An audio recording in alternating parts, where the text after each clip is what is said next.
Kita berdoa.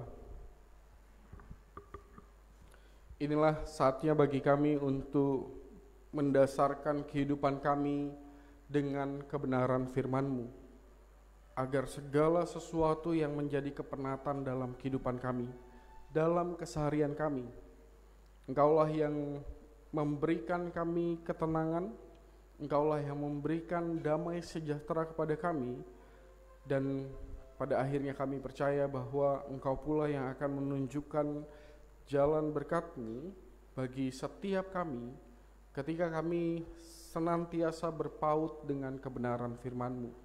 Oleh karena itu Tuhan, hari ini berfirman-Lah, supaya ketika kami kembali ke dalam aktivitas keseharian kami betul-betul diubahkan oleh kebenaran firman-Mu.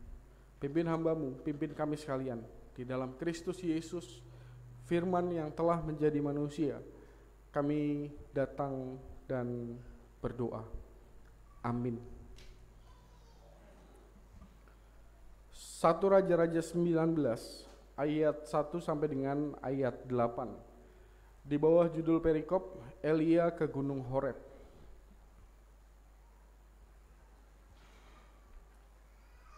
Ketika Ahab memberitahukan kepada Isabel segala yang dilakukan Elia dan perihal Elia membunuh semua nabi itu dengan pedang, maka Isabel menyuruh seorang suruhan mengatakan kepada Elia, "Beginilah kiranya para Allah menghukum aku, bahkan lebih dari itu, jika besok kira-kira pada waktu ini aku tidak membuat nyawamu sama seperti nyawa salah seorang dari mereka itu." Maka takutlah ia, lalu bangkit dan pergi menyelamatkan nyawanya. Dan setelah sampai ke Beersheba yang termasuk wilayah Yehuda, ia meninggalkan bujangnya di sana. Tetapi ia sendiri masuk ke padang gurun sehari perjalanan jauhnya, lalu duduk di bawah sebuah pohon arar. Kemudian ia ingin mati. Katanya, "Cukuplah itu. Sekarang, ya Tuhan, ambillah nyawaku, sebab aku ini tidak lebih baik daripada nenek moyangku." Sesudah itu ia berbaring dan tidur di bawah pohon arar itu.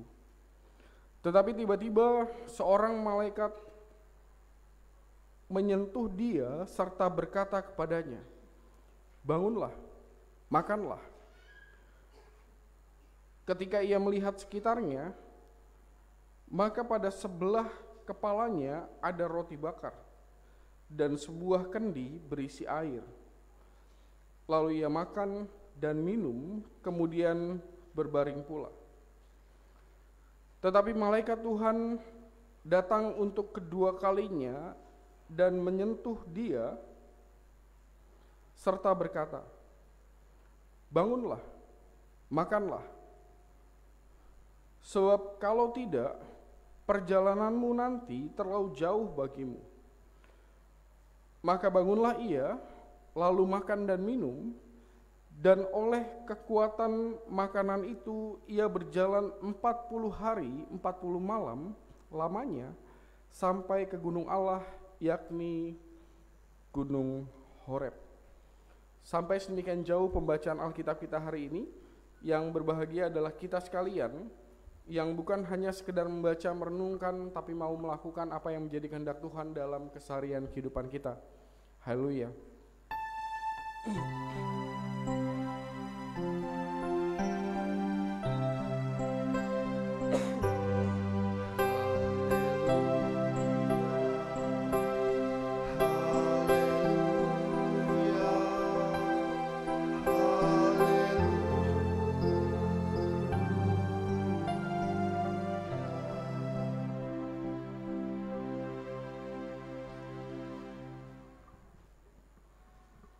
Shalom Bapak Ibu semuanya. Tema sinodal kita hari ini benar-benar mantap ya. Saya suka dengan tema-tema yang seperti ini nih. Boleh dilihat temanya? Temanya singkat, padat, jelas, dan out of the box. Out of the box itu berani berpikir berbeda. Di saat semua orang, kita pasti ketemu dengan orang-orang yang berkata, ayo jangan menyerah, jangan pernah menyerah. Sampai ada lagunya ya. Lagunya siapa itu? Jangan menyerah. Ah, itu dia. Sampai ada lagunya loh. Ayo jangan menyerah. Di saat semua orang bilang jangan menyerah gitu. Lalu ada juga orang yang bilang, wah saya emang gak punya kata menyerah di kamus kehidupan saya. Nah di saat kita ketemu dengan orang-orang seperti itu, tiba-tiba hari ini kita membahas tema yang bilang gak seperti itu. Kalau mau menyerah, boleh. Kan jadi aneh ya. Atau misalnya kalau misalnya mau dipakai bahasa lain, orangnya ngomong, ya sudahlah menyerah saja gitu. Alih-alih disuruh jangan menyerah, justru dia ngomong, menyerah nggak apa-apa. Ya udah menyerah aja. Kalau Bapak dan Ibu ketemu sama orang yang ngomong kayak gitu, kira-kira Bapak Ibu akan melakukan apa? Kan pilihannya cuma dua kemungkinan ya. Didengerin tuh orang, atau kita udah siap-siap ngelempar sendal. Karena, enak aja. Saya nggak mau nyerah, suruh nyerah gitu. Nah, pembacaan Alkitab kita menarik karena pasti kita tidak akan pernah menyangka bahwa tema yang seperti ini boleh menyerah justru datang dari satu tokoh Alkitab yang sangat-sangat monumental ya. Bukan hanya dikenal oleh bangsa Israel di zaman Perjanjian Lama, bahkan setelah Elia tiada, di zaman Perjanjian Baru, Elia itu masih sering disebut sama orang Israel. Benar kan? Waktu Yesus di gunung, dan kemudian biasanya kita merayakan Minggu Transfigurasi, yang ketemu siapa? Elia dan Musa. Bahkan setelah masanya udah jauh sekali di belakang gitu ya, orang Israel tuh akan selalu mengingat Elia. Mungkin karena tindakan heroiknya Elia seperti yang kita baca dalam perikop kita hari ini. Maksudnya sebelum perikop kita hari ini kita ketemu dengan Elia yang tindakannya tuh sangat heroik. Kita tahu Ahab dengan Isabel ya. Ini setelah perikop kita tuh perjalanan masih jauh tuh. Belum ketemu Nabot. Banyak lagi kejadian di mana Elia ini benar-benar berkonflik dengan yang namanya Ahab dan Isabel. Padahal Ahab dan Isabel ini adalah raja dan ratunya Israel pada waktu itu. Cuma persoalannya mereka ini berdua jatuh pada penyembahan berhala. Nah, justru di saat itu ketika Elia, ya namanya Nabi Tuhan ya, Nabi Tuhan kan memang bertugas untuk menyuarakan kebenaran. Ketika rajanya salah, maka Nabi diutus oleh Tuhan untuk ngomong kepada raja. Dan sayangnya Elia ketemu dengan raja yang degil, bahasa Alkitab ya, degil. Dikasih tahu gak mau tobat, malah apa? Malah pada akhirnya mengerahkan segala sesuatunya untuk apa? Untuk mengejar Elia. Elia menghadapi sebenarnya, kalau misalnya membaca perikop sebelumnya itu, Elia menghadapi 450 nabi-nabi Baal. Yang sempat Elia tuh ngejek, mana Allah kamu? Mungkin Allah kamu lagi tidur, mungkin dia punya urusan, kan ngejek kayak itu ya. Elia tuh sampai segitunya. Terhadap siapa? Terhadap para nabi Baal. Baal itu sesembahan non-Israel. Dan akhirnya para nabinya emang kalah. Di ayat yang awal-awal kan Isabelnya marah besar karena apa? Karena semua nabinya dibunuh oleh Elia. Nabinya Baal ya. Dan karena itu makanya Isabel bilang, Ahab dan Isabel, ini Elia harus mati. Dan karena alasan itulah kita membaca perikop kita. Coba lihat ayat 4. Di ayat 4 itu kan Elia dengan semua hal yang sudah dilakukannya, perjuangannya untuk membawa bangsa Israel, terutama rajanya. Karena kalau rajanya tobat, Israelnya pasti tobat. Dulu tuh sistemnya gitu. Rajanya tobat, Israelnya pasti tobat. Rajanya degil, rajanya menyembah berhala, Israelnya pasti ngikutin rajanya. Prinsipnya begitu dulu. Dan seluruh perjuangan Elia, tapi ternyata justru membuat bukannya tobat, malah Elianya dikejar-kejar, sehingga di satu titik Elia betul-betul berkata seperti apa yang kita baca di ayat yang keempat. Minta mati kan? Minta dicabut nyawa kan? Minta mati itu memang tidak identik dengan ingin bunuh diri. Nggak identik. Tapi terlalu dekat dengan keinginan bunuh diri, kan gitu ya. Ya udah deh, saya mati aja deh Tuhan. Ya bukan pengen bunuh diri, tapi ujungnya ke situ bisa. Ya udah pengen mati kan. Artinya kan dia udah benar-benar angkat tangan. Dan hari ini saya mau mengajak kita untuk merenungkan beberapa hal saja Bapak dan Ibu berdasarkan apa yang dialami oleh Elia dalam perikop kita yang sudah kita baca. Kita tahu bahwa yang paling pertama Elia benar-benar sudah sangat-sangat kelelahan dalam perjuangannya hingga akhirnya dia menyerah. Dari sana saya mau mengajak kita untuk merenungkan yang pertama nih. Yang pertama adalah, pasti Bapak dan Ibu akan bertanya kepada saya, oke Pak Pendeta, kalau misalnya temanya boleh menyerah, berarti kalau misalnya saya datang ke Pak Pendeta, misalnya ya, dan kemudian ngomong tentang apa yang saya hadapi saat ini, dan kemudian saya bilang, saya tanya ke Pak Pendeta, saya boleh menyerah atau enggak? Pak, ada yang kepikiran kayak gitu enggak? Wah, tema minggu ini boleh menyerah nih. Saya punya pergumulan yang udah bikin penat banget.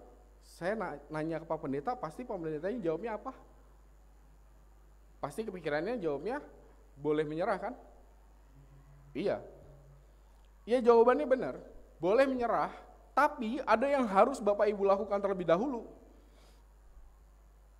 Yang harus Bapak dan Ibu lakukan terlebih dahulu adalah pastikan dulu apa yang sudah Bapak Ibu lakukan dalam menghadapi pergumulan itu betul-betul dalam tanda petik sama seperti yang dihadapi oleh Elia.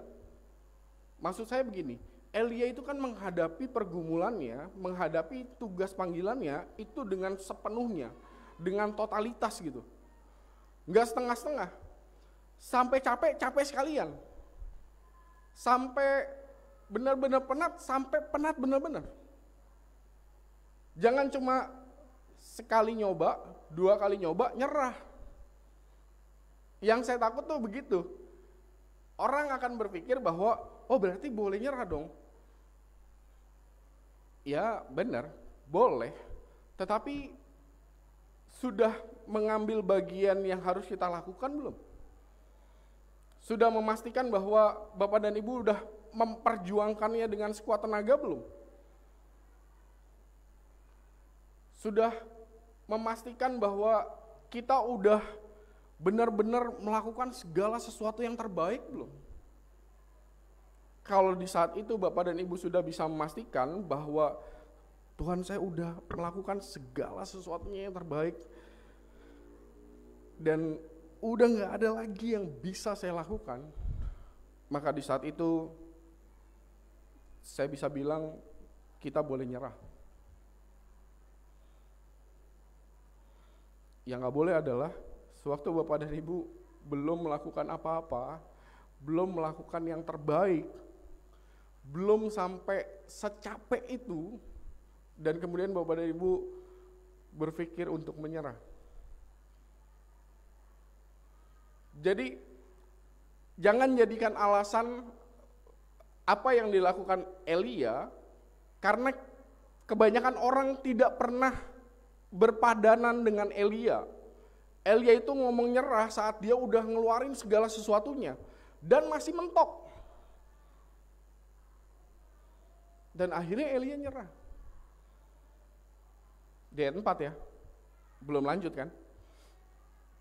Kalau Bapak dan Ibu sudah melakukan yang terbaik dan hasilnya memang Bapak dan Ibu belum melihat sesuatu yang Bapak dan Ibu harapkan, tepat di saat itu boleh menyerah, boleh. Sewaktu Bapak dan Ibu sudah memastikan ya, bahwa Bapak dan Ibu sudah melakukan yang terbaik. Tetapi sewaktu Bapak dan Ibu bahkan belum melakukan apapun, belum memperjuangkan lebih keras lagi,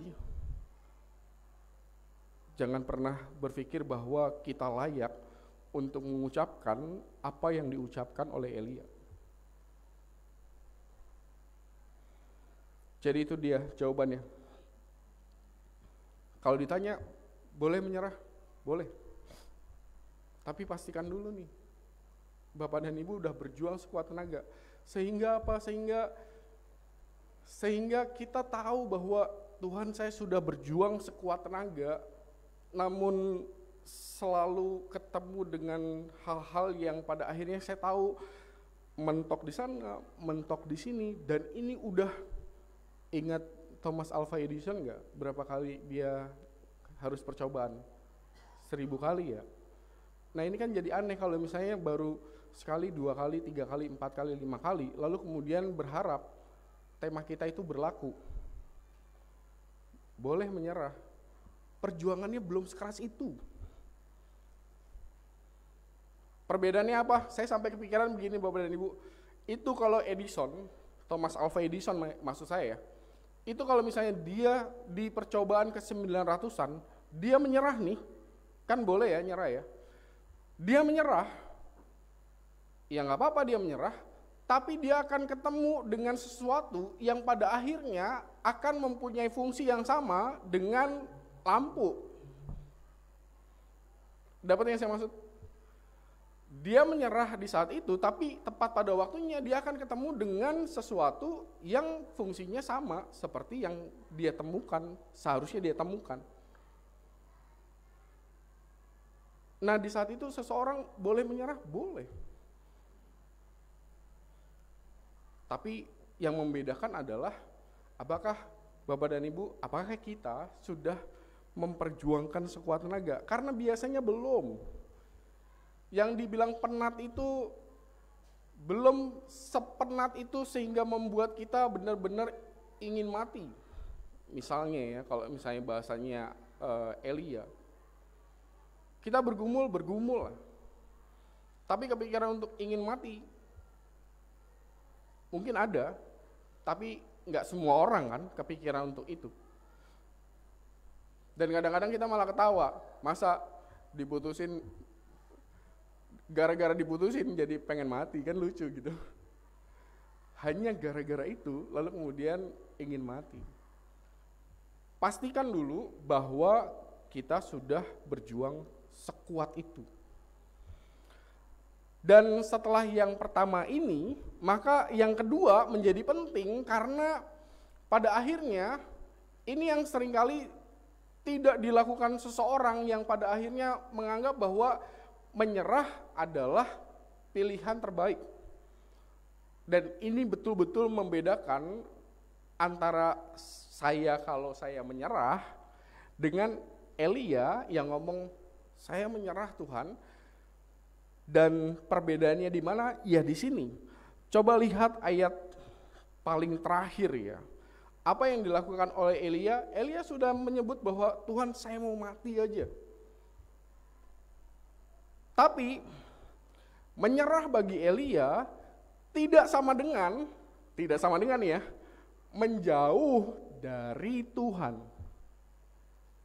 Itu persoalannya. Karena sewaktu kita, kalau misalnya kita udah menganggap diri kita ini menyerah, coba perhatiin deh. Apa yang akan Bapak Ibu lakukan? Kalau misalnya Bapak Ibu sudah menyerah gitu ya, apakah akan tetap dekat dengan Tuhan? Biasanya enggak. Biasanya karena sudah menyerah, maka ya udah kita akan mengambil jarak dengan Tuhan. Biasanya begitu. Kenapa? Karena ya udah percuma kan, gitu kan? Kita pikirin gitu. Udah percuma kan? Saya dekat atau saya jauh dari Tuhan, toh saya menyerah. Nah, ini yang enggak terjadi dalam kehidupan Elia. Definisi Elia menyerah itu bukan apa ya? Menyerah artinya menjauh dari Tuhan, bukan. Justru Elia tuh menyerah dan pada akhirnya betul-betul menyerahkan segala sesuatunya pada apa yang menjadi kuasa Tuhan. Kan pada akhirnya ceritanya begitu kan? Bukan menyerah dan pada akhirnya jauh meninggalkan Tuhan, kayak misalnya Yunus dulu sempat meninggalkan Tuhan jauh gitu ya, sebelum akhir balik lagi. Elia nggak kayak gitu. Justru karena Elia tetap mau dekat dengan Tuhan, makanya dia pergi ke Gunung Horeb, yang disebut Gunung Allah. Nah, apa yang menjadi persoalan bagi kita hari ini adalah seringkali sewaktu kita pakai kata menyerah, kita betul-betul membuat kata itu sebagai satu kata yang berjauhan dengan apa? Dengan Allah. Sewaktu saya menyerah berarti saya jauh dari Allah, atau saya menjauh dari Allah. Padahal yang dilakukan oleh Elia sewaktu dia menyerah betul-betul seperti orang zaman sekarang yang berserah sepenuhnya.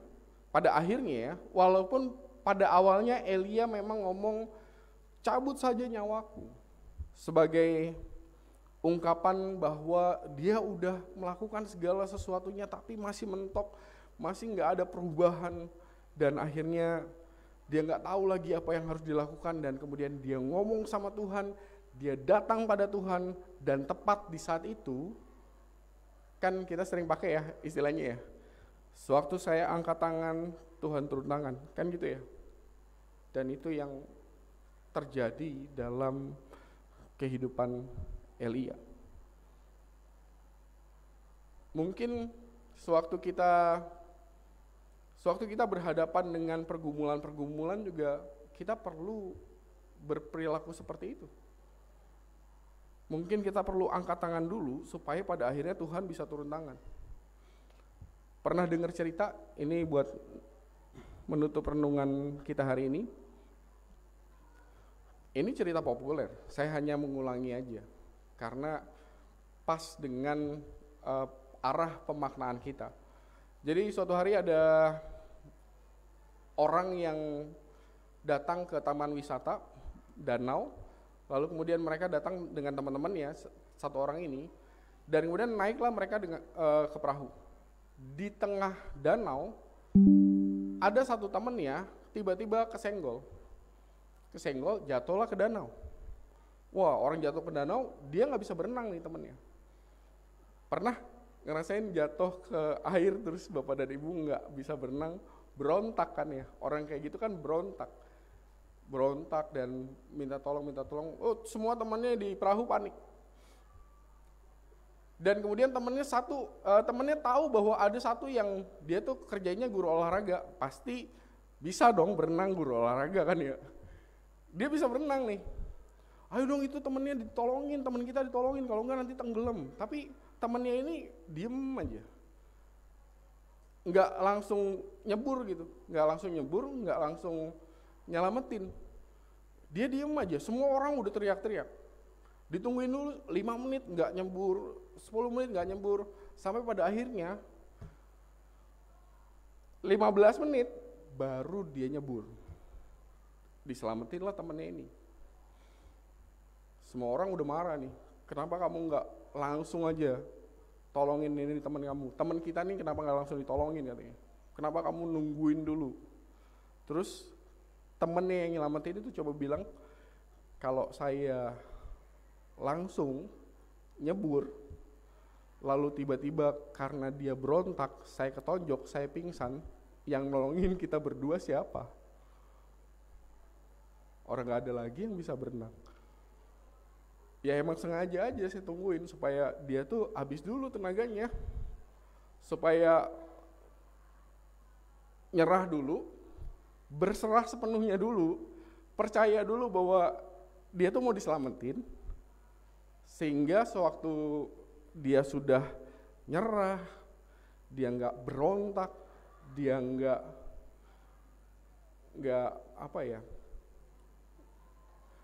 tidak lagi punya kekuatan untuk melakukan apa-apa, dan tepat di saat itu maka tugas pertolongannya saya akan pasti berhasil. Kalau enggak, ya ketonjok. Kalau ibaratnya kita nih, pas kita ngerasa kuat-kuatnya, emangnya kita ngerasa bahwa kita perlu pertolongan Tuhan? Biasanya enggak. Sewaktu Bapak dan Ibu kuat, Bapak dan Ibu akan ngerasa bahwa Bapak dan Ibu nggak perlu ditolong Tuhan. Wajar itu mah, manusiawi banget. Tapi justru sewaktu kekuatan udah nggak ada, semua daya udah habis, di saat itulah kita tahu bahwa kita serapuh itu ya, dan Tuhan menolong kehidupan kita. Jadi selamat menemukan kesempatan di mana pada akhirnya sewaktu kita menyerah, kita tahu bahwa pertolongan Tuhan itu ada. Tuhan menolong, Tuhan memberkati, amin.